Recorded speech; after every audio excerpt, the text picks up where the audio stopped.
Oi, boa noite, gente. Aqui, deixa eu só chamar aqui o Paiva. Perdão o horário, tá? Não gosto de atrasar. Perdão mesmo. Ah, achei. Pronto. Já chamei. Então, o assunto hoje é alienação parental e Lei Maria da Penha. O que será que uma coisa vincula com a outra? A gente vai conhecer aqui o nosso canal, aqui, o Alexandre Paiva. A gente vai falar sobre esse assunto que é extremamente importante. Muito mais para quem é filho, criança, mas também para os adultos. Enfim, vou deixar o pai vai falar. A hora que o pai vai entrar aqui, a gente começa esse nosso momento. Fica tranquilo, vai ficar também gravada, tá? Essa live, esse depois vai ficar disponível ali no... Ótimo. Ah, então, vai ser bem importante. Compartilhe também, tá? Por favor. Of course. Você tá aqui. Pronto. Boa noite, Alexandre. Boa noite, como é que você Boa está, noite. Samir? Tudo Tudo bem? bem? Eu Tudo estou jóia? bem, Desde a você? quarta-feira. Graças a Foi Deus. eu que agradeço. Graças Eu que agradeço o teu convite para bater um papo, conversar, acho super importante. Eu verifiquei o tema que você aborda, eu acho muito importante também. Esclarecerá várias dúvidas que eu tenho também com relação a essa situação que você aborda, enfim. Muito obrigado pelo convite. a Ai, que bom, que bom. É, porque falei, meu Deus, tem tanto a ver com esse assunto. Falei, peraí. E eu já estava uma semana protelando. Falei, não, vou convidar e o não a gente já tem, né? Isso é importante. Não, eu agradeço e eu estou à disposição para a gente conversar e vai ser um prazer bater esse papo contigo. Joia. Alexandre Paiva, né?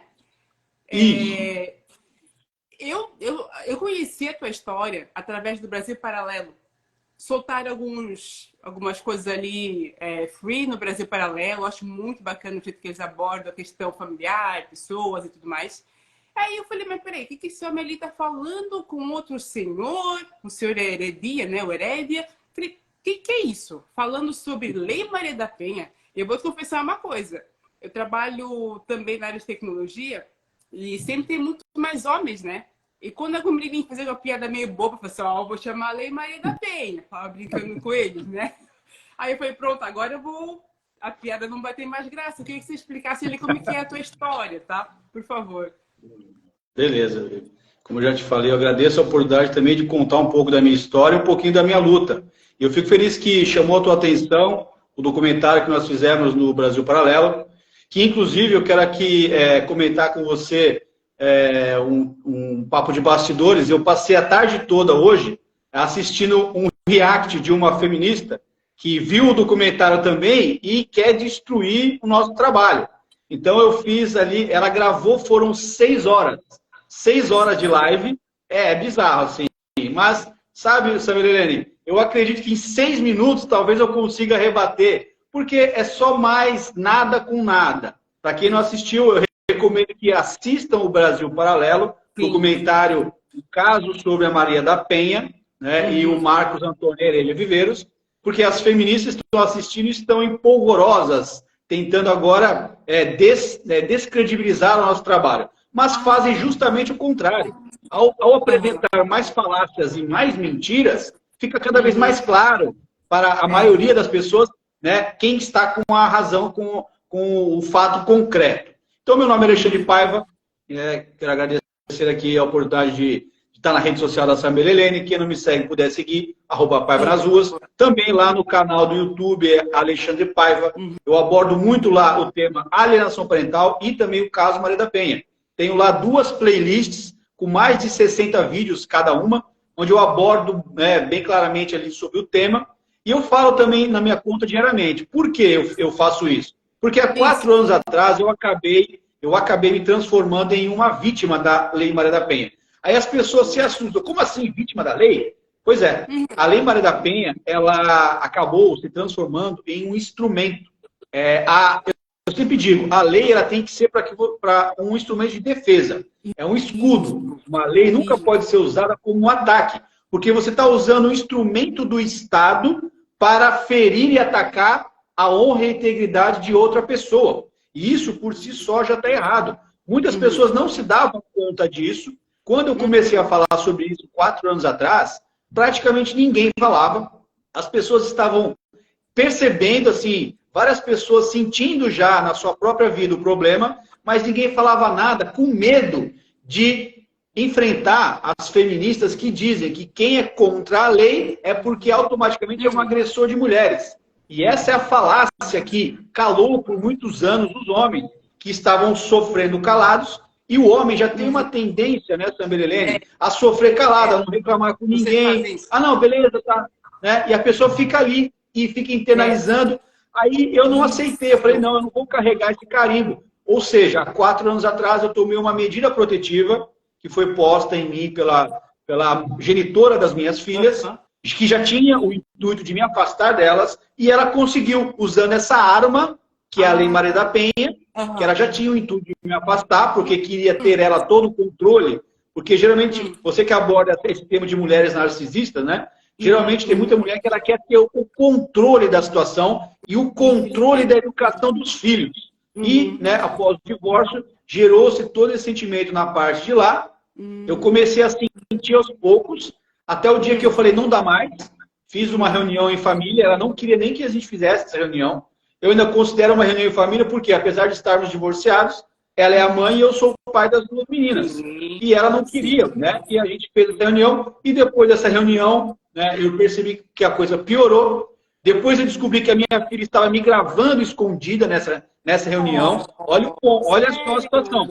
Imagina você colocar na cabeça da tua filha, ó, grava o teu pai. Ou seja, foi armada uma armadilha para tentar me prejudicar, né?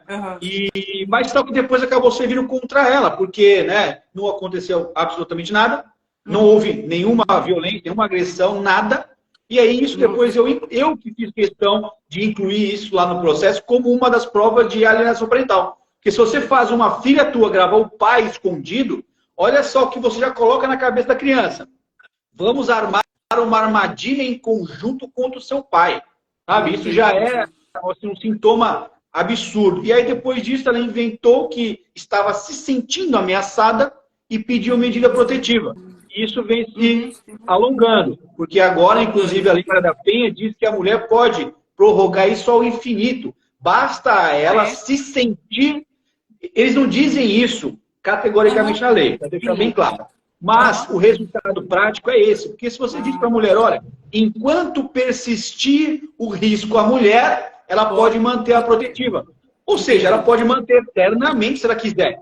E hoje o sistema permite que ela não prove nada. Então, é muito fácil para uma mulher mentirosa, narcisista, crônica, usar a lei para atacar um homem. E o meu trabalho, ele gira em torno disso, de mostrar que a lei ela deve ser revista.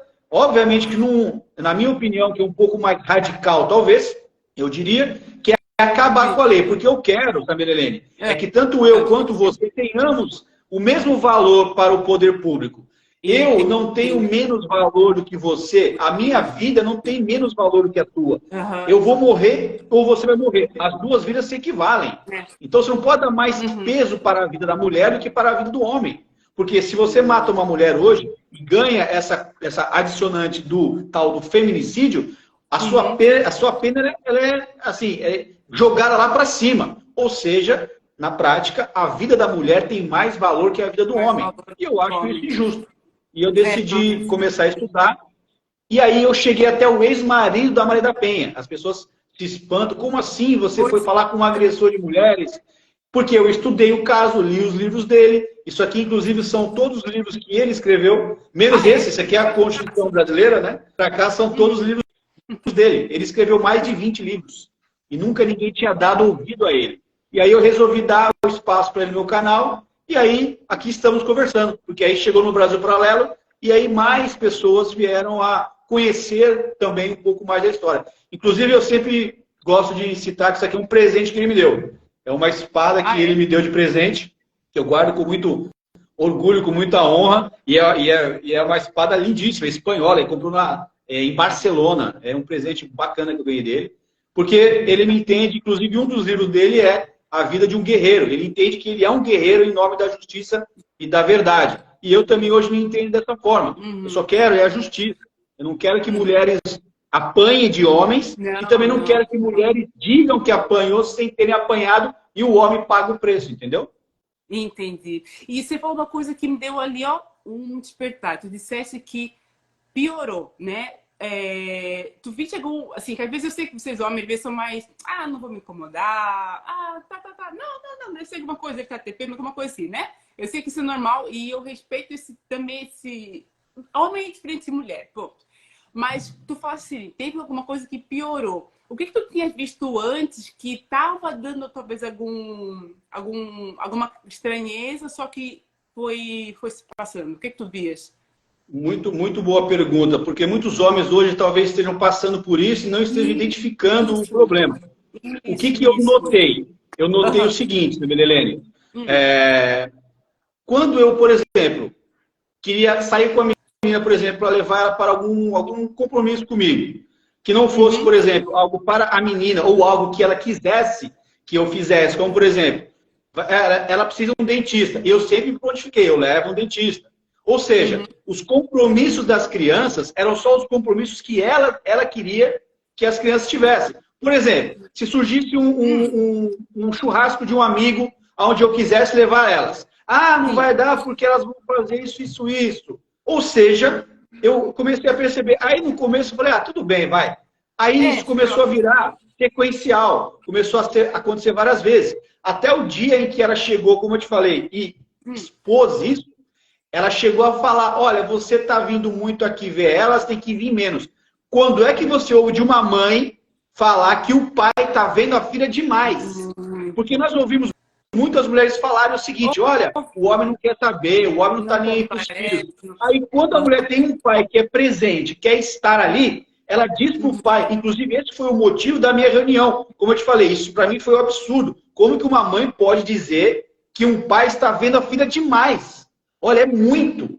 Aí depois ela distorceu, falou que é porque era na casa, que tinha que ser fora da casa, sendo que fora da casa ela também não permitia. Quando eu dizia que queria ir com elas para algum lugar, hoje não vai dar por causa disso, hoje é não sei o quê, não sei o quê, não sei o quê. Então aquilo foi se acumulando ao ponto de eu ter que ouvir dela que eu estava indo lá demais ver as meninas. Aí ela expôs todo aquele sentimento de que ela queria me afastar.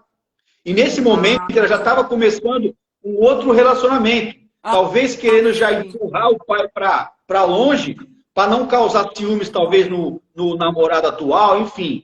A questão é, a mulher, ela entende que o filho é uma propriedade dela, que ela, hoje em dia, nós vemos muito esse discurso, essa narrativa. Olha, pai é quem cria. E isso está internalizando nas mulheres o seguinte, olha, dispensa o pai e arruma outro, porque pai é quem cria. Tanto faz se foi ele, né, o progenitor, quem de fato fez a criança. Porque socialmente está se construindo uma falácia de que quem cria, né, é que é o pai. Não é o pai. Não, eu respeito aqueles pais que são padrastos.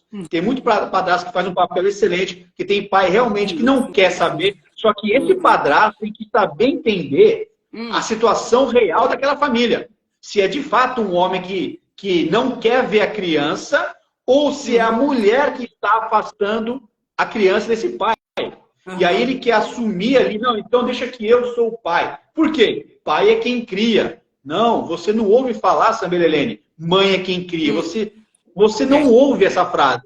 Por que nós ouvimos pai é quem cria? Não, mãe é quem pôs no mundo e pai é quem ajudou a mãe a pôr no mundo. Ponto.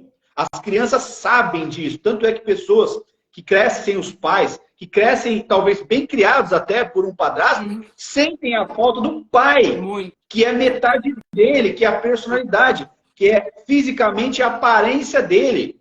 Então nós temos que destruir essa falácia do pai é quem cria, na minha opinião.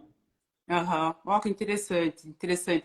E aí, nessa conexão com o Heredias, né? Heredia. Eu falei errado o nome. Heredia, que é espanhol. Eu vi que você também não é nata brasileira, né? Não, Você não é nata brasileira.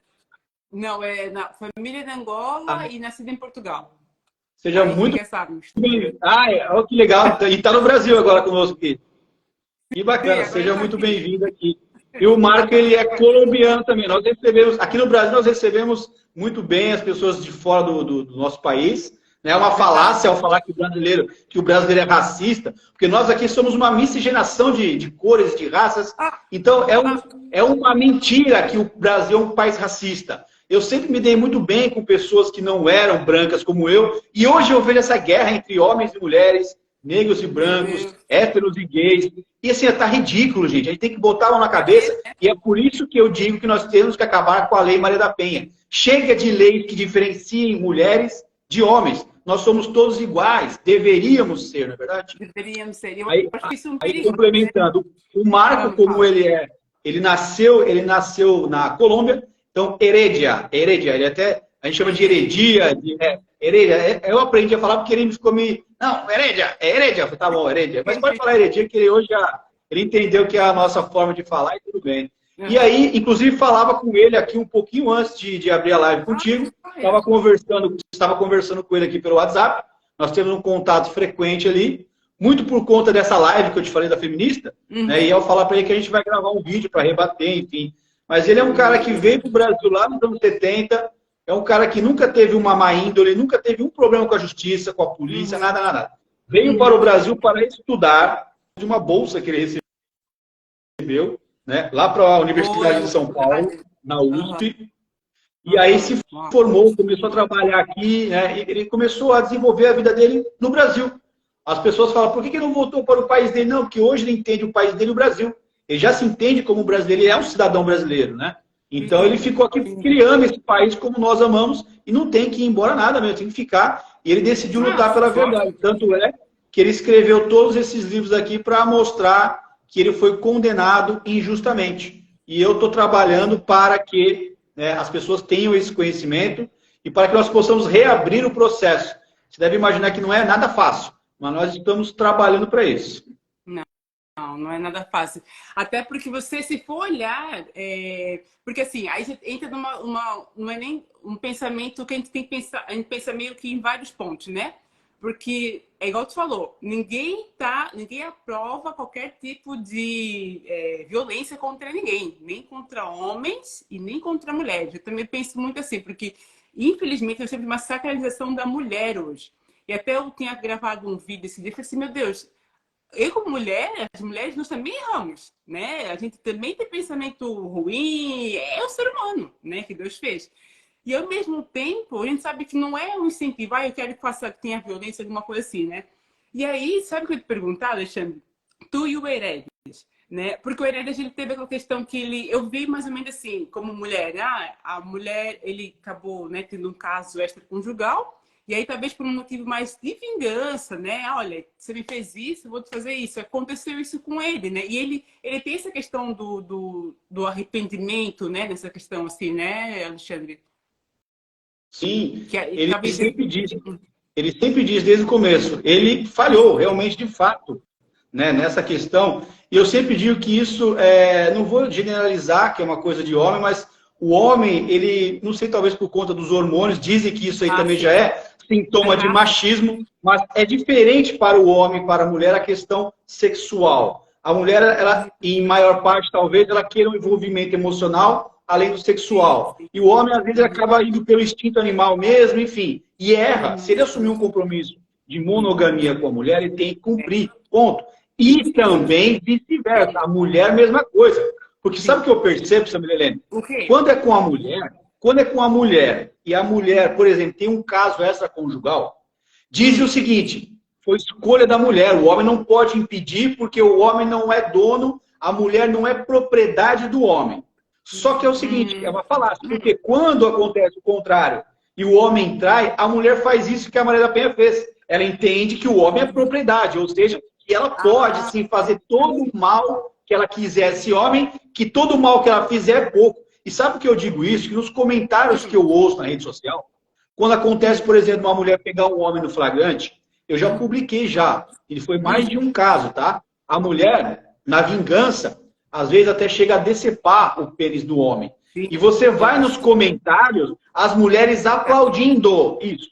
As mulheres apoiando isso. Dizendo que ela fez certo, que ela tinha que fazer isso mesmo, que ele traiu, então ele quer arque com as consequências. Mas se você, por exemplo, vê uma outra reportagem onde um homem pega uma mulher em flagrante, traindo. E vamos pegar aqui, vamos no mesmo ponto. Ele mutila o órgão genital da mulher. Você já imaginou como é que seria isso?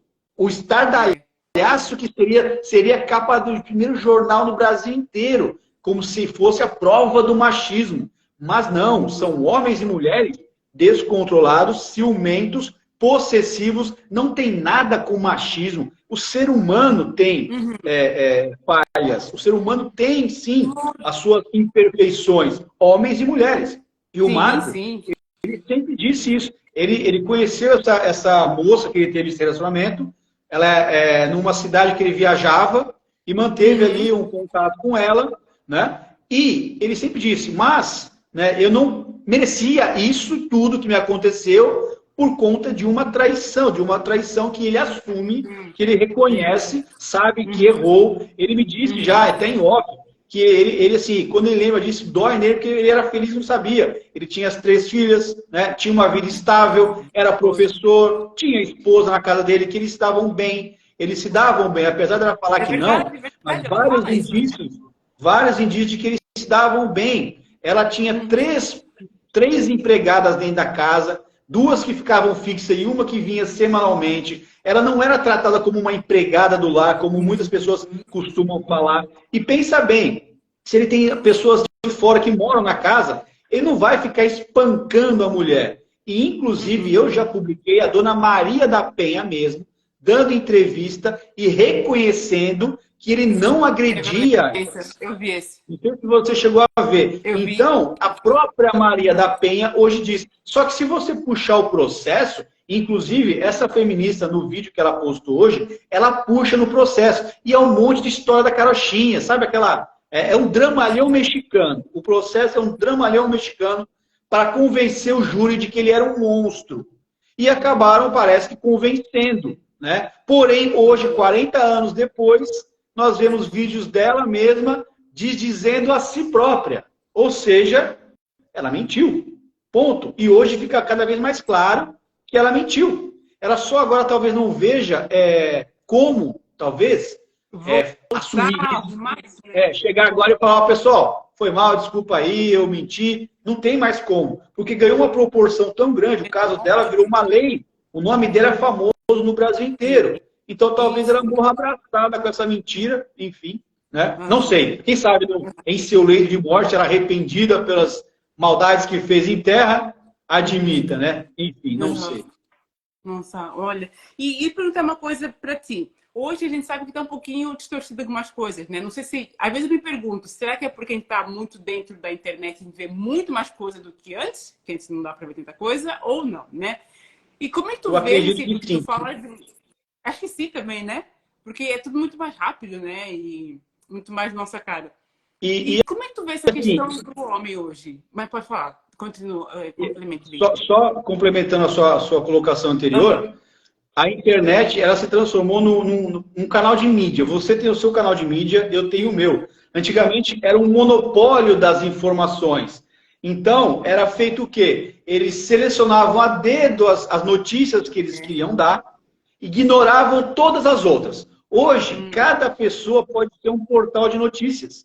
Eu, por exemplo, a minha rede social, no meu Stories, eu compartilho todo dia 2, 3, 4 casos de violências de mulher contra homem, de mulher contra criança. Na imprensa, na grande imprensa, você não vê isso. Você vê um caso ou outro, mas muito mais casos de homens contra mulheres. Mas, se você for pegar os dados, eu já fiz essa pesquisa, tem um vídeo meu também que eu publiquei, no DataSUS mostra que, inclusive, no ambiente doméstico, as mulheres morrem menos que os homens também. Na rua, todo mundo sabe. Aí diziam assim, não, mas na rua é porque homem matando homem. Mas em casa, também é homem matando homem? Sei lá, pode ser que seja o tio, o irmão. Ok. Agora, quem é que garante que todas essas mulheres que eles dão como feminicídio foram mortas por serem mulheres? Por serem posse de algum homem? Eles não mostram isso, tá? Isso aí tem que ficar muito claro. E eu estou fazendo essa provocação aqui no meu canal para que o poder público comece a fazer uma exposição mais clara desses números. Agora nós não vamos mais aceitar a narrativa oficial de que existe um extermínio de mulheres. E, aliás, eu já coloquei em xeque isso. Sambelelene. Porque é o seguinte, nós vemos na mídia sempre a imprensa falar a violência contra a mulher só aumenta, a violência contra a mulher só aumenta. E, ao mesmo tempo, você vê elas falando que a Lei Maria da Penha é muito boa, é uma lei muito importante e que temos que manter essa lei, que é uma conquista. Pera lá, se a lei fosse boa, a violência estava caindo. Ponto. Uma lei é para impedir a criminalidade. Se você tem uma lei que você, dia sim, dia não, você muda ela, você acrescenta mais coisas nela, em tese, o número tinha que estar caindo, não aumentando. Ou seja, talvez daqui para frente, várias pessoas concordem comigo em acabar com a Lei Maria da Penha, porque ela é inútil para o que ela se propõe, já que ela não protege mulher coisa nenhuma, porque, segundo a própria imprensa, a violência só aumenta. Então, peraí, a coisa não bate, não fecha. Ou vocês assumem que a lei é ruim, ou vocês dizem que não é tão grande assim o tal do feminicídio, entendeu? Uhum. E é um termo que eu também acho meio complicadinho, assim, feminicídio, porque na verdade tem o homicídio, né? Que é do... Gente, meu Deus do céu, né? Homicídio de homem, né? Do Homo sapiens. Vamos falar bem que na ignorância, né? Não sei nem se é essa a origem. Mas é do ser humano, né? Mas como é que tu vês, assim, o homem hoje? Porque também eu vejo um pouquinho, Alexandre, assim, alguns homens um pouquinho mais acuados. Não são todos que às vezes, né? Que às vezes conseguem falar as coisas. Às vezes, não, tudo bem. Sabe? Aquela coisa um pouquinho mais passiva. Como é que tu vês isso? Porque isso não dá mais abertura para, às vezes, alguma acusação, alguma calúnia, por exemplo? Sim, o que eu percebo, Sambelelene, é que existe uma estratégia de transformar o homem em uma coisa mais dócil, mais facilmente controlada, digamos assim. Então, existe um incentivo para que o homem seja mais sensível, põe o seu lado feminino para fora, que seja mais sentimental. Por quê? Ele entende o seguinte, que o grande problema do universo, do mundo, é o homem. É a testosterona, é aquele ímpeto masculino de você ir resolver os problemas. Então, o que eu percebo hoje com o advento da rede social é que os homens, eles no primeiro momento, eles receberam esse impacto né, da tal da desconstrução que o feminismo prega, só que num segundo momento, ele já começa a perceber que isso é mais prejudicial do que benéfico para ele. Ele percebe esses avanços que o poder público tem dado nessas leis pró-mulher, e ele fica sem qualquer defesa jurídica. O homem está vendido no sistema judiciário. E isso faz o quê? Faz com que o homem recue de relacionamentos com mulheres. Porque ele pensa assim, ó, eu vou entrar em um relacionamento porque é só ganho para a mulher e é só perda para o homem. Um relacionamento ele tem que ser de igual para igual. Porque se a mulher tem o poder da palavra dela ser tida como inquestionável, e você está dentro de casa, de quatro paredes, com uma mulher que tem esse poder, você já começa a pensar, caramba, eu não vou mais me relacionar. Eu não vou mais querer me relacionar com mulheres. E outra coisa, o relacionamento que estou dizendo é o seguinte, é casamento. Porque os homens eles continuam usando as mulheres para relacionamento sexual. Eu sempre digo, o feminismo fez com que a mulher se tornasse empoderada, ela ficou dona de si, ela cuida da sexualidade dela à vontade, desculpa a palavra, mas dá para quem quiser. E ok, os homens não falou assim, o homem não falou assim, não podemos, porque é o seguinte, os homens cafajestes vão achar isso maravilhoso. Por quê? Pô, a mulher está liberando para todo mundo, eu vou poder ter um relacionamento sexual sem ter um compromisso, perfeito. A mulher fica fica na casa dela, fica na minha. Só que é o seguinte, em dado momento, a mulher cansa de ser a mulher que se sente usada pelo homem, e aí ela quer começar a buscar o homem de verdade. Agora eu quero buscar o homem de verdade. Só que o homem já entendeu que essa mulher, ela assim, já vem carregando traumas psicológicos monstruosos desse tempo todo que ela foi usada por outros homens. E esse homem vai acabar sendo meio que um para-raio de tudo que é ruim que está dentro dela, que essa mulher vai descarregar. E esse homem vai deixar essa mulher sozinha. Nós temos até o meme da mulher, a feminista solteira dos 40 anos, cheia de gato em casa. Porque não vai mais homem nenhum querer se relacionar com ela. Porque ela foi, viveu, curtiu a vida. Tem um exemplo muito bom, Sambelelene. Não sei se você viu recentemente na imprensa, a Anitta. Sabe quem que é a Anitta, né? A Anitta. Se você perceber, aquela que fez uma tatuagem onde não bate sol, né? Não vão nem falar onde que é. Ela está na imprensa, ela está na mídia agora, dizendo o seguinte, que ela cansou de farra. Agora ela quer um relacionamento sério. Você realmente acha que algum homem sério, pesquisa para você ver, ela cansou dessa vida e agora ela está buscando um homem de verdade, que será o homem da vida dela. Olha, essa mulher, ela no mínimo não tem a menor noção do que ela está falando. Ela pode até querer. E eu acho que ela até arruma um idiota para dizer que, olha, eu sou um homem desconstruído, eu não ligo para o teu passado. Mas esse cara não dura 2 anos com essa mulher. Não vai suportar. E outra coisa, ela não dura 2 anos longe da farra. Ela vai cansar da vida monótona, porque você entra num giro sabe, de orgias. E aí você, depois, para baixar o ritmo, você acaba não conseguindo. Você fica com aquilo ali impregnado. E aí você vai achar que você está sufocado por aquele homem. Ela teve o homem que ela quis. E agora, como assim? Eu vou ficar minha vida inteira com um homem só. Ela mesma, daqui 2 anos, cansa. Vou dar outro exemplo. Andressa Urach. Andressa Urach está com o filho dela gravando. Você viu isso? O filho dela gravando filmes pornográficos.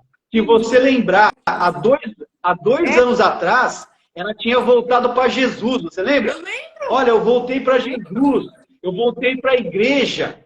Por isso que os homens não confiam nessas mulheres rodadas. Anitta e Andressa Urach são 2 exemplos que nós usamos para mostrar. Mulher que ela parte para essa vida promíscua, ela não consegue mais ter um relacionamento monogâmico. É dificílimo, quase impossível. Não vou dizer impossível, mas é praticamente impossível. E os homens estão se afastando. Estão ficando a 1000 quilômetros de léguas de distância dessa mulher. E eu aconselho que você faça exatamente isso. Ficar longe dessas mulheres. Não, tá certo, porque no final das contas, o que adianta, né? A pessoa correr, depois morre na praia, porque assim, a mulher, ela é feita para algumas coisas. Eu vejo que Deus criou os homens para algumas coisas, as mulheres para algumas coisas, e é uma... Esqueci o nome agora da palavra, uma coisa assim, uma coisa que no final das contas... Isso. Somos complementares, né? Suplementar. Daqui a pouco, a gente vai partir dessa terra. A gente não é eterno. E o pessoal acha que a gente é eterno, fala que não, vou me congelar. Gente, não é. A vida é tão breve. Quando tu vê, ficaram os gatos e a pessoa morreu, não fez nada, não teve propósito nenhum e só disseminou, às vezes, muita coisa que a fez mal. Né? Isso é complicado, eu desabafo agora. Mas é bom, pode desabafar, fica à vontade para desabafar. Meu Deus do céu. Olha, não, mas pode falar agora, senão... Então, eu só ia fazer um complemento, porque talvez alguém pergunte, mas quer dizer então que o homem pode ser promíscuo, o homem pode sair com quantas mulheres ele quiser e a mulher não. Eu digo o seguinte para essas pessoas. Os homens que são promíscuos, geralmente, é uma fatia ínfima. Por quê? São os homens mais destacados. É o homem que tem dinheiro, é o homem que tem uma beleza talvez acima da média, que as mulheres todas ficam em cima dele, mas a imensa maioria, eu diria talvez 95% dos homens, eles têm, assim, pouquíssimas mulheres a vida inteira, a não ser que ele pague. Nós estamos falando aqui de você ter facilidades. Mulher tem muito mais facilidade do que homem para conseguir sexo.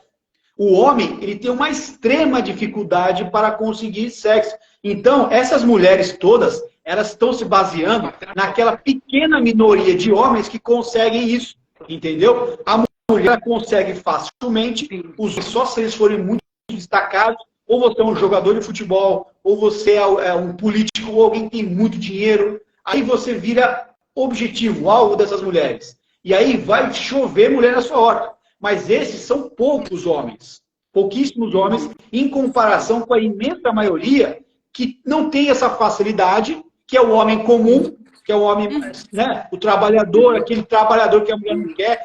Esse cara é chato, é um trabalhador, um Zé Povinho aí que pega ônibus, é um Zé Coitado. Eu jamais, eu sou uma poderosa, eu sou uma princesa. Eu mereço do bom e do melhor. E elas ficam esperando a vida inteira esse cara, que é o destacado, e ao mesmo tempo que ela espera, ela não guarda nada para esse cara. Ela fica lá, curtindo a vida dela, achando que esse cara, destacado depois, vai querer ela. Não, desculpa. Esse homem talvez vai buscar uma mulher mais nova, uma que esteve, né, menos na mão de mais homens, porque o homem valoriza muito isso, talvez a mulher nem tanto. Mas o homem valoriza, sim, uma mulher que se guardou de outros homens. Por quê? Nós queremos Isso é instintivo, é inconsciente. Nós queremos uma mulher que ela replique os nossos genes, a nossa genética. então, se eu quero arrumar uma mulher, eu vou escolher uma mulher que... Travou bem agora. Ah, tá me vendo? Tá me ouvindo? Travou Tá me ouvindo? um pouquinho. Agora eu tô. Tá. Então, complementando, o homem busca uma mulher que ele entende que vai dar para ele um bom filho, um filho bom. Isso é o que está no nosso subconsciente, não é consciente. Aí, quando eu falo isso, as feministas falam, ah, nada a ver. Mas você traz uma carga genética dos seus ancestrais. Então, você sim, você busca numa uma mulher, né, alguém que possa te dar um filho saudável, um filho, né, que te dê a sequência, a continuidade na sua família. Sim, sim. Então, você busca uma mulher que ela teve menos envolvimento com outros homens, porque a possibilidade ali, talvez, de ele ter sucesso nessa empreitada dele, de ter uma mulher para dar um filho, uma prole para ele saudável, ele entende que é essa mulher que esteve menos na mão de outros homens. Já a mulher entende de outra forma. O homem tem que ser aquele que provê. Então ela vai buscar aquele homem que mais provê. Também buscando lá no seu subconsciente, lá nos tempos primórdios, quando o homem tinha que estar para buscar a caça. Então ela queria o homem mais forte que pudesse prover mais para ela. E hoje, quem que é esse homem mais forte que pode prover mais? É o cara rico. Então, subconscientemente, a mulher busca neste homem alguém que seria o par ideal para ela, porque vai sustentar ela e os filhos dela que ele vai ter. Então, isso a gente está falando subconsciente, da sua construção genética, né? E aí, entra aquela história que eu te falei sobre a questão das mulheres. As mulheres, elas que não se preservam, têm menos possibilidades de conseguir um relacionamento saudável a longo prazo com um homem que ela entende como o homem ideal para ela. Ela vai ter que aceitar um cara que ela não acha que é o ideal para ela e vai fazer a vida desse cara inferno. Porque tudo que ele fizer vai ser pouco na cabeça dela. Porque ela já está fazendo um favor para esse cara de estar do lado dele. Então os homens estão acordando para isso e estão falando assim, não, eu vou ficar na minha, vou tocar a minha vida sozinho que eu ganho mais. E pronto, aí vai, o Estado cria leis Maria da Penha da vida, que o homem perde todos os bens. Eu, inclusive, postei essa semana, sabe, Helene? É bizarro. Independente do seu contrato de casamento, tá? Tem um projeto de lei que diz o seguinte, se houver violência doméstica, o homem perde o direito aos bens todos, independente do que eles contrataram antes do casamento. Isso é uma insegurança jurídica extrema para o homem, porque basta a mulher falar ou ela fazer igual o Neymar. Lembra o Neymar cai? Ele vai na área, você simula uma queda, caiu, opa, é pênalti. O que vai ter de mulher cavando pênalti para tomar todos os bens do homem, não está escrito. Então, os homens já estão espertos e, ó, eu tô na minha, não quero relacionamento, não. Se não mudar, e aí eu te digo que isso tudo é planejado. A intenção já era acabar com a família. E isso tira do homem o interesse em se relacionar. Se o objetivo é acabar com a família e com o patriarcado, eles estão retirando do homem os incentivos para que ele queira formar família. Porque o interesse já é justamente acabar com a família. E ao retirar do homem o interesse em formar a família, resolvido o problema, acabou-se o problema. Isso é tudo fruto do feminismo. E as pessoas não estão se dando conta. Enfim, é bizarro. A situação que a gente vive aqui é uma engenharia social diabólica, eu diria. Eu não duvido que, aliás, eu não estou lá para saber, mas eu acho que é meio que quase que aqui do Ocidente tá predominante, né? Um pouquinho ali na Europa também tem bastante. A gente escuta muito essa palavra fácil do patriarcado, o pessoal fala bastante. Eu não sei qual que é, assim, eu posso até ser idiota falar isso, mas eu não sei qual que é o real tão grande problema, no sentido assim, lógico, reforçando. Nenhum de nós aqui é a favor de qualquer tipo de violência, né, Alexandre? Mas assim, tem violência, tem coisa errada? Gente, não tá certo. Agora, a questão que é mais lá no fundo, a questão da família, por exemplo, igual tu falou agora, que junta tudo isso, daí dá um ruim.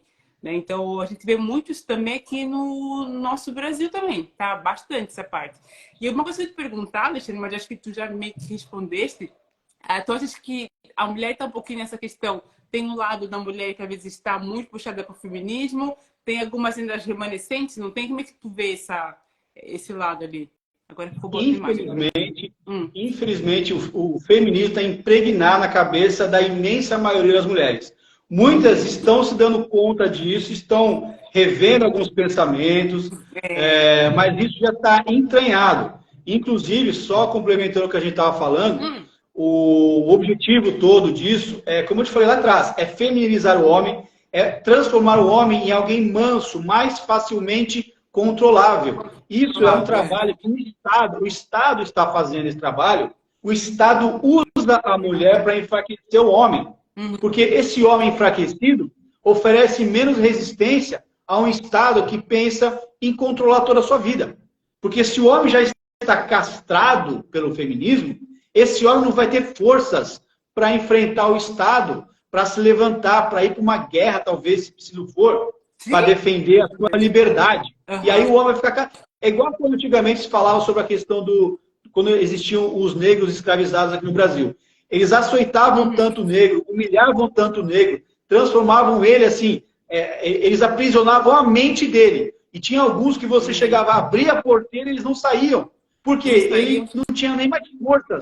Ele não tinha mais aquele ímpeto, né, de sair. Ele preferia ficar ali porque, apesar de apanhar, ele tinha onde dormir e male comer. É mais ou menos isso que ele fazia com toda a sociedade. Transformar um homem num escravo do Estado. Tanto é que, para isso, eles precisam destruir Deus na cabeça dos homens. Qual que é a intenção de destruir o sentimento de respeito a Deus? Porque se não tem ninguém acima do governo, quem manda é o governo. Se você não tem a mente que acima desse aqui tem alguém mais poderoso, você parou aqui, ó. E esse é o interesse também de tirar da cabeça da grande população a ideia de que existe um ser superior. Porque aí o ser superior vai ser o teu governante. É aquele que vai falar e você vai ter que falar amém, sim, senhor. Esse é um processo de escravização. E o homem, dentro desse processo todo, é a parte mais forte fisicamente também, e que também instintivamente é que reage mais facilmente quando é afrontado. Em sua grande maioria, o homem, a testosterona faz com que o homem... E aí você trabalha para baixar esse nível de testosterona através da alimentação, tira a proteína, que a proteína gera bastante, coloca soja para os caras comerem, que deixa o cara feminista, já é comprovado cientificamente. Por quê? É todo um processo de castração do homem. As mulheres, o feminismo, é um instrumento na mão dos superpoderosos para controlar e dominar o homem, para daí, quando eles quiserem, né, que o homem fique de joelhos, ele vai ficar quietinho e vai aceitar a subordinação, a submissão ao Estado. Esse é o processo. Muitos podem falar, isso é teoria da conspiração, que pensem o que quiser. Essa é a minha visão. Começa a fazer as tuas leituras, os teus estudos, sabe? Abre um campo de visão que talvez você chegue nessa mesma conclusão que eu. Ou não, tudo bem, paciência. Somos aí livres para pensar e tomar as nossas próprias decisões. Mas eu cheguei nessa conclusão e eu vou lutar até o fim pela minha liberdade. E eu entendo que hoje, essa minha atuação contra a Lei Maria da Penha já é parte dessa luta também, que é acabar com essa castração, com essa... Eles estão colocando um cabresto no homem. É o cabresto, você fica quieto, você apanha da mulher quieta, porque se o cara apanha da mulher quieta em casa, ele vai reagir contra o Estado? Não. Ele vai apanhar quieto no Estado também. Ô, Alexandre, por favor, e aí, tá? Os meninos que às vezes estão passando por isso. Eu tenho, às vezes, alguns conhecidos que entram em inbox e falam assim, Lene, eu passei por isso, é questão de narcisismo, né? Porque, na verdade, o narcisismo, quando eu falo dele no âmbito familiar e também no âmbito religioso, ele é muito extremo, ou também no âmbito relacional. E a gente vê que é alguma coisa que não tem, às vezes, marcas no corpo, mas ele tem marcas aqui na mente, né? E às vezes essas marcas vão também quebrando as pessoas aos poucos, sabe? Afastando, tu ficas não habitando ali ao redor da pessoa que tem transtorno narcisista. E o que tu recomendaria, às vezes, para um homem que às vezes está te ouvir ali? Eu sei que você fala sempre, mas assim, para ele dar aquele despertar. Porque não é fácil para você, às vezes, sabe, fazer o que tu fez porque tu te indignou com alguma coisa, tu sente falta das tuas filhas, né? Infelizmente, tá esperando um tempo lá com elas. O que tu falas para esses homens ali? Então, eu também recebo muita mensagem no inbox, diariamente, são dezenas. Infelizmente, eu não estou conseguindo, inclusive, nem dar conta. Eu peço desculpa, talvez, se alguém estiver assistindo e eu não tenha respondido ainda. Eu estou me esforçando, acordo mais cedo, acordo 6 horas da manhã, hora do meu dia respondendo. Mas, assim, os homens não sabem o que fazer. Eles estão numa condição, assim, deplorável. E o que eu digo para esses homens é o seguinte: resistência, resiliência. procurar ao máximo manter a cabeça fria. Tá me ouvindo? Travou aqui também um pouquinho. Tá me ouvindo? Uhum. A imagem de dar uma distorcida, assim, mas estou ouvindo. Sim, para mim também aqui. O que eu peço para esses homens é, ao máximo que puderem, manter o controle emocional. Porque, como eu te falei anteriormente, né, a genitora da minha filha ficou tentando me provocar nessa gravação que ela fez escondida, depois que eu me liguei às coisas. Então, a mulher fica provocando você para que você tenha uma reação e ela use essa reação para justificar a alegação dela contra você. Você, às vezes, é um cara que nunca foi agressivo, nunca foi violento, mas, como eu disse antes, elas cavam o pênalti para você cair. Então, a primeira coisa que você tem que fazer é respirar fundo. Respira, assim, ó, não toma nenhuma atitude pela emoção. Se precisar, sai de casa por uns dias aí, vai para casa de um amigo, de um parente, respira, avalia, tipo, dá um passo atrás, jamais levante a mão. Por mais que você sinta essa vontade, que às vezes é isso que a mulher quer, eu sempre digo isso. Não dê para ela o que ela quer que você dê para ela. Porque ela só está esperando que você dê, assim, ó, você encoste, você encostou no braço dela, ela não vai falar que é agressão. Ela só quer que você agrida, porque ela vai falar, vai sair se fazendo de vítima. Então eu digo para você o seguinte, entre em contato conosco, né, o meu canal, @Paiva nas Ruas. Temos também o Instituto de Defesa dos Direitos do Homem, IDDH, @IDDH Brasil aqui no Instagram também, peço que vocês sigam. E nós lá estamos fazendo um trabalho já para que nós possamos atuar junto ao poder público e também para que nós possamos dar um primeiro atendimento a esse homem. Nós fazemos aquilo que as feministas chamam de acolhimento. Elas fizeram o tal do acolhimento às mulheres vítimas de violência doméstica. Nós criamos o acolhimento aos homens que estão passando por problemas relacionados a falsas denúncias, né? E nós ali conversamos, às vezes eu passo horas ali conversando com as pessoas, tentando acalmar. Semana passada tinha um rapaz que estava em desespero, sabe, pensando em fazer bobagem. Conversamos, eu acalmei ele, eu tento dar aquele primeiro suporte. Infelizmente, às vezes a gente não consegue dar.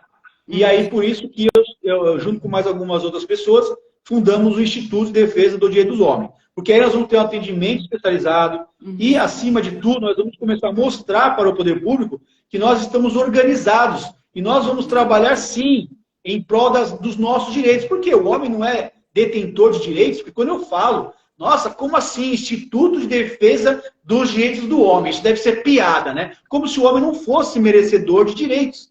Dizem que os homens já têm tantos direitos que seria inútil um instituto. Só que essa pessoa fala, muitas vezes, por má fé ou por desconhecimento, por ter acreditado na narrativa feminista.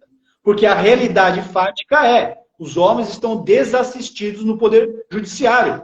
Os advogados que me seguem, eles me falam, Paiva, nós não temos mais quase nenhuma estratégia jurídica para adotar para ajudar um homem. Porque a mulher tem todas as ferramentas. Para um advogado, uma advogada de mulher, fica fácil. Para quem defende o homem, é praticamente impossível defender o homem. Então, nós vamos trabalhar para modificar isso, sim. E nós somos sim, detentores de direito. Principalmente na questão vinculada à paternidade. Nós não vamos mais aceitar ser visita na casa do filho e nem caixa eletrônica. Porque pai serve só para pagar a pensão e levar o filho para passear no parque domingo. Nós não vamos mais aceitar isso, não. E aí, no caso, a ideia é fazer uma reformulação na lei. Então, como eu disse, eu tenho uma opinião pessoal que, para mim, tinha que se acabar com a Lei Maria da Penha. Eu não sei se isso vai acontecer. Por que eu digo isso, Samira Helene? Você deve ter conhecimento. Lá nos Estados Unidos, tinha a lei do aborto. Aí tinha lá o caso Roe and Wade. Não sei se você conhece esse caso. Roe and Wade. Quem não conhece, pesquisa. O que aconteceu? Há uns 2, 3 anos atrás, uma lei lá nos Estados Unidos caiu. Por quê? Porque ela foi fundada com base em mentira. Uma mulher havia dito lá nos anos 60 que havia sido estufada por vários homens, coletivo, uma coisa monstruosa que fizeram supostamente com essa mulher. Gerou comoção social e aí aprovou-se a lei do aborto. Anos depois, a mulher disse que era mentira. Bateu a dor na consciência nela e ela, olha, pessoal, na verdade nunca aconteceu, eu nunca fui estupado. E aí o STF nos Estados Unidos, o Poder Supremo lá, acabou com a lei, com esse embasamento, que a lei foi fundada com base na mentira. Por isso que eu estou mostrando que no caso do Marco Antônio Heredia de Viveiros, também aconteceu isso. Então, quem sabe aqui também aconteça isso. E aí a gente iguale as leis. Olha, se você tirou a vida de uma pessoa, independente de ser homem ou mulher, você vai pagar. Para mim, se você matou por maldade, você fica a vida inteira, eu não estou nem aí, que você passe a vida inteira na cadeia. Porque aquela pessoa que morreu vai passar ali o resto da eternidade apodrecendo debaixo da terra. E a pessoa passa 5 anos na cadeia, às vezes nem isso, e está livre. Para mim, matou homem, matou mulher, matou gay. Não interessa a cor da pessoa, qualquer pessoa, a sua vida tem um valor em si. Ponto. E aí acaba-se com essas leis todas aí. Lei para mulher, lei para gay, lei para negro, lei para não sei o quê. Gente, acabou. Zero game, zero jogo. Assim, ó, ninguém mata ninguém, beleza? Pronto, eu acho que meu sonho é esse. Meu sonho é esse. Na verdade, é um sonho bem, bem profundo, né? Porque, na verdade, você falou assim, se fosse mais igual, aí sim. Aí, porque se tivesse algum tipo de violência no lar, e quando eu falo violência no lar, não falo ser homem contra mulher, é mulher contra homem, falo violência no lar, seria muito mais fácil ver o que está acontecendo mesmo, né? Qual que é o real problema, né? Porque outra coisa, a base bom que você falou isso. Por que eu acho também que a lei tem que acabar? Se você for pesquisar, qual que é o argumento que eles usavam quando criaram a Lei Maria da Penha, lá em 2006? Diziam o seguinte, olha, nós temos que criar essa lei para dar mais valor e mais peso para a mulher, porque isso é um crime que acontece dentro de 4 paredes. E aí não tem testemunha e você não consegue provar. Só que é o seguinte, Sabrelene, hoje todos nós temos esse aparelhinho que nós estamos nos comunicando aqui agora, que é um aparelho celular. Pouquíssimas pessoas hoje não têm um aparelho celular. E o aparelho celular ele produz a prova. Por exemplo, vou dar um exemplo aqui, tá? Você é uma mulher que sofre realmente na mão de um homem violento. E você sabe que esse homem, quando ele chega do bar bêbado, por exemplo, ele chega violento, ele te agride. Você viu que o homem entrou no portão, você liga o áudio no celular. Deixa, você não precisa nem filmar, porque às vezes se você pegar o celular e botar na cara dele, ele vai ver que você está filmando. Não precisa. Você liga o áudio do celular e deixa em cima da mesa. O cara vai entrar dando um murro na porta, dando tapa na tua cara, te xingando. Pega esse celular, leva lá na delegacia. Seu delegado, não aguento mais, olha isso aqui. O delegado vai ouvir e vai na hora buscar o cara e arrancar de lá. Porque aí procede. Tem que tirar mesmo esse cara. Porque é um vagabundo. Agora, é uma falácia falar que não pode provar porque é dentro do ambiente doméstico. Hoje em dia, não é mais. Hoje, a mulher pode provar. A mulher pode sim provar que o homem é violento, que o homem é agressivo. Liga o áudio. Você sabe que o homem foi beber, saiu com os amigos e está usando droga. Enfim, grava o celular, pega o celular, leva para a delegacia e você apresenta a prova para o delegado. O delegado, com a prova na mão, ele toma as atitudes. A nossa briga toda é porque a mulher não prova nada e já consegue tudo. Já consegue sim provar a grande questão. Exatamente. Eu quero é que tenha prova. Se você provou que o homem é violento, é agressivo, é um péssimo ser humano, pode fazer o que quiser. Esse cara, para mim, quero que ele se lasque. Mas nós não podemos permitir que homens honestos e justos estejam pagando um preço alto por conta desses daí que são os maus homens. Que muitas vezes, eu quero salientar aqui, advém de péssimas escolhas das mulheres. Se você for ver, Helene, a maioria das mulheres que sofrem violência doméstica, os homens já têm envolvimento com crimes anteriores, a mulher se envolve com um bandido, o cara já é criminoso. E aí essa mulher acha que esse cara não vai fazer nada contra ela? Então, vê se o cara não tem já um passado, vê se o cara não é metido com droga e bebida, porque você pode muito bem escolher melhor um homem para você e você vai diminuir o risco da violência doméstica. Porque a imensa maioria é de homens que já tiveram envolvimento com criminalidade e que têm envolvimento com drogas e bebidas. Mulheres, escolham melhor os homens que vocês se relacionam. Tu falou uma coisa muito importante, que inclusive linka tudo com a questão do narcisismo. Tu sabias que as pessoas que às vezes têm envolvimento com alguém que é, no caso falando da mulher com o homem, né? Porque também tem o contrário. Mas da mulher com o homem, você fala assim, meu Deus, por que aquela mulher voltou com aquele homem? Já tá voltando de novo, tá voltando de novo. Tem uma estatística aqui e nos Estados Unidos que, em média, as mulheres que passam também por violência psicológica e violência física, elas retornam 6 a 7 vezes para a pessoa que causa o problema. É a mesma coisa. Eu falo muito no canal, assim, gente, o problema não é o narcisista só, entre aspas, né? Sem desmerecer cada sofrimento. Não é só o narcisista na vida. O problema é a pessoa não estar com a cabeça, com a chamada, separar, estar com dependência emocional para achar que só aquilo que é bom para ela. Aí ela faz o que tu falou, não faz boas escolhas. Fala, meu Deus, olha, mas eu pelo menos tinha iogurte em casa para as crianças, vou voltar para aquele homem. Aí vai uma segunda, uma terceira vez. Aí fica essa coisa, né? Vai perder essa lenga-lenga complicada, né? Então, também tem esse problema aí que tu falou que é bem importante, ali. E isso acontece. Às vezes dá para ver, igual você falou, dá para gravar, né? Eu vi aquele caso o Johnny Depp, né? Né? Também tem casos que dá para gravar, casos que já aconteceu comigo, assim, de conseguir provar coisas só de gravação de áudio mesmo. Hoje em dia eu tive esse recurso, né? Então, eu achei legal agora que você explicou a questão, né? Bem assim, sabe? Bem mais claro. Olha, tem bastante coisa para você fazer, homem.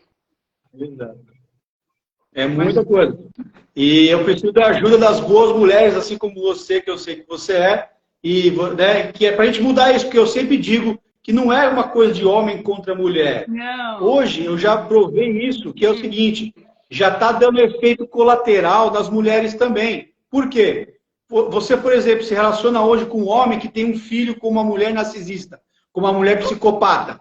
Essa mulher vai passar o inferno na terra, porque o marido está passando o inferno na terra na mão da ex. Uma mãe, uma avó, por exemplo, que não pode ver o neto porque a mulher narcisista, ela acha que ela é dona da criança e nem a avó pode ver a criança. Ou seja, mulheres já estão sentindo também os efeitos colaterais. E nós estamos trabalhando juntos para mudar isso. E vamos juntos, sabe, Helene? Vamos juntos. É isso aí. Legal, legal. Não, essa parte aí pode contar, porque tem coisas que eu acho que tem que ter, sabe assim, ó, gente, não é tudo só as mulheres, nem é tudo só os homens, vamos com equilíbrio, né? Porque assim, a gente sabe que às vezes é um sonho grande, mas o mínimo que a gente puder fazer ao nosso pequeno mundo já é importante. Quantas vidas você não ajudou, né? Eu tô vendo aqui os meninos comentarem, né, que um aqui, acho que foi o Carlos, que ó, quase perdeu a empresa, e é coisas que a gente não fica sabendo, né? Igual tu falou, a gente só vê às vezes por cima e deixa eu te perguntar uma coisa. Que daí é uma coisinha um pouquinho que eu acho que isso vai contigo por muito tempo, né? Desculpa se não ter vaga, mas assim, questão o teu emocional, assim, como é que tá hoje, Alexandre? Questão às vezes de trauma, alguma coisa assim, como é que você enxerga tudo isso? Porque é bastante peso, sei que dá um peso também espiritual, assim, né? Eu acho que eu coloquei os comentários bem em cima de ti, mas não sei muito de ti, né? Oh, meu Deus, eu não sei muito de ti. Então, sem pedir a pergunta, como é que eu estou lidando com o meu emocional hoje em dia com esse problema todo, é isso? Porque sabe então, que eu vou te falar que eu hoje, eu entendo que é uma cicatriz, é uma dor, né? Só que durante o primeiro ano, depois do acontecido, aquela ferida ficou aberta por mais de um ano, acho até 2 anos, eu acho. Né? Por uns 2 anos eu sentia todo dia, eu tive crises de ansiedade monstruosas, fiquei em depressão, nesse primeiro ano. Sabe assim, ó, eu pensei muita bobagem, coisa que eu nunca tinha pensado na vida, por exemplo. Eu tinha até um certo, entre aspas, preconceito. Eu não conseguia entender como uma pessoa podia pensar em tirar a própria vida. Eu me peguei uma pessoa que não conseguia conceber que um outro ser humano fizesse algo desse tipo. Eu comecei a pensar em coisas desse tipo. Eu vi que a coisa estava muito pesada. E quando eu comecei a expor, a falar sobre o problema, eu senti que começou a melhorar, porque eu vejo os meus vídeos, hoje nem tanto, mas lá no primeiro ano e no segundo, nos 2 primeiros anos, eu usava isso como um desabafo. Eu me desabafava, eu usava para falar.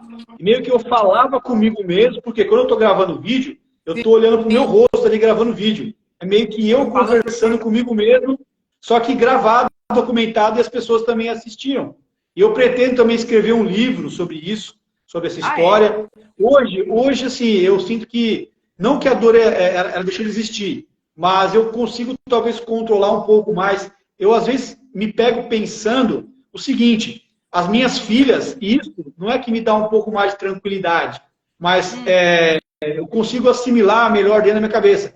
Elas não são mais aquelas crianças que eu conhecia. São moças já hoje. A minha maior vai fazer 18 anos daqui a pouco. Então, quer dizer, eu não conheço mais elas. A maior vai fazer 18 e a outra vai fazer 13. Então, quando aconteceu os problemas, uma tinha 12, 13 e a outra tinha 8 aninhos. Então, eram crianças, eu pegava no colo.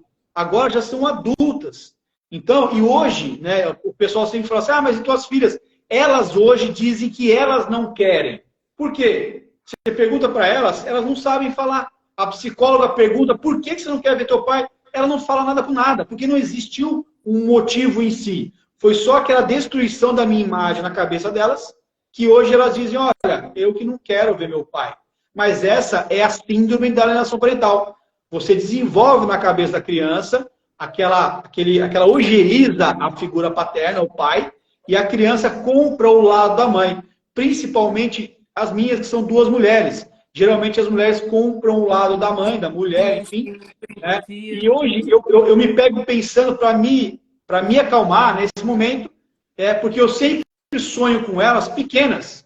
Né? E hoje eu sei que elas não são mais crianças. Então, eu digo assim, eu já perdi aqueles momentos gostosos, de pegar no colo, sabe, de fazer dormir, de acordar, porque agora já são quase adultas. Então, isso me tranquiliza um pouco e eu quero crer que elas, lá na frente, vão ver todo esse meu esforço. É nisso que eu me apego, para manter o meu emocional controlado, assim, é que eu estou documentando isso tudo para que elas, lá na frente, tenham conhecimento de tudo que, de fato, aconteceu. O meu processo vai ser uma prova de tudo. O livro que eu vou escrever, o documentário Brasil Paralelo, essa nossa live aqui, tudo vai ficar registrado. Quem sabe um dia elas têm interesse de tentar entender, peraí, por que é mesmo que eu não quero ver meu pai? E aí talvez elas tenham aquela fagulha de buscar saber, buscar entender, né, o que de fato aconteceu com elas crianças. E o meu temor, sabe qual que é, Samia Helene? É que elas cheguem na conclusão de que agora elas não confiam mais nem no pai nem na mãe.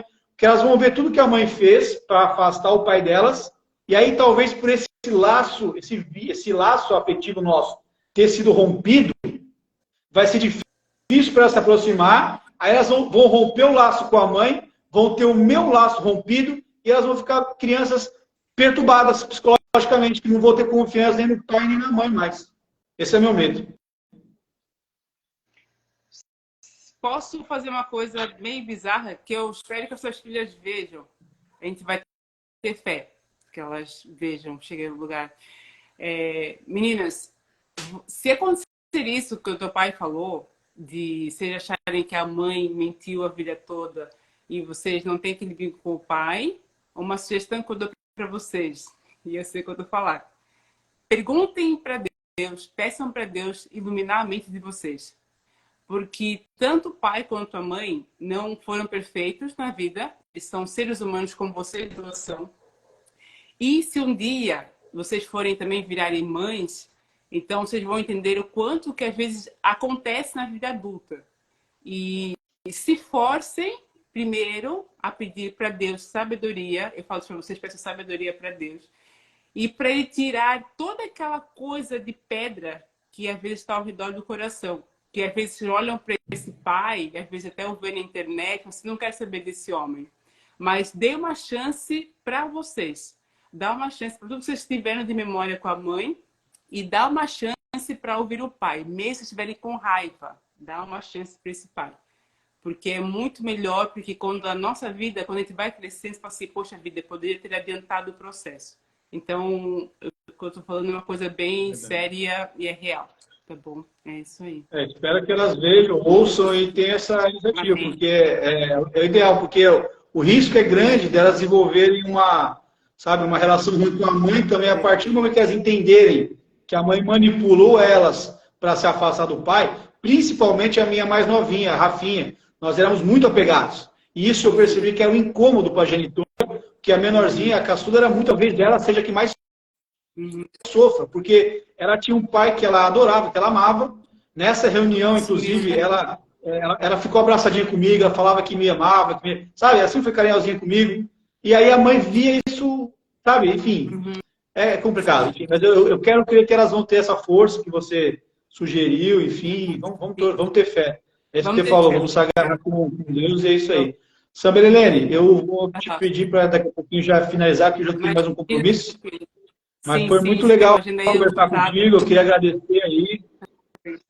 E até porque também o Instagram daqui a pouco vai derrubar a nossa live, porque tem um limite aqui, ele vai cair já já. É, velho. Mas muito obrigada, tá, Alexandre? De verdade, Deus te abençoe muito nesse momento. E vamos crer no melhor. Eu creio, a vontade de Deus é sempre boa, perfeita e agradável. Então... E deixa eu te fazer uma pergunta, Samuelene. Na tua área de atuação, você atende homens também? Homens que passam por problemas com mulheres narcisistas? Fala um pouquinho pra gente. Sim. Homens também, porque os homens às vezes ficam mais quietinhos, mas, ó, tá assim de caso. Sabe por quê, Alexandre, que acontece? É que aquela moça que ela já vem do narcisismo ou por conta de uma dinâmica familiar ruim e ela vai para a adolescência, ela se casa, ela vira mãe e vira esposa. E essa esposa, ou ela vai acontecer o seguinte, ou ela vai encontrar um homem que seja totalmente submisso a ela, que seja um codependente, ou ela vai encontrar um narcisista invertido, ou ela vai encontrar um narcisista secundário, que vai ser uma retroalimentação.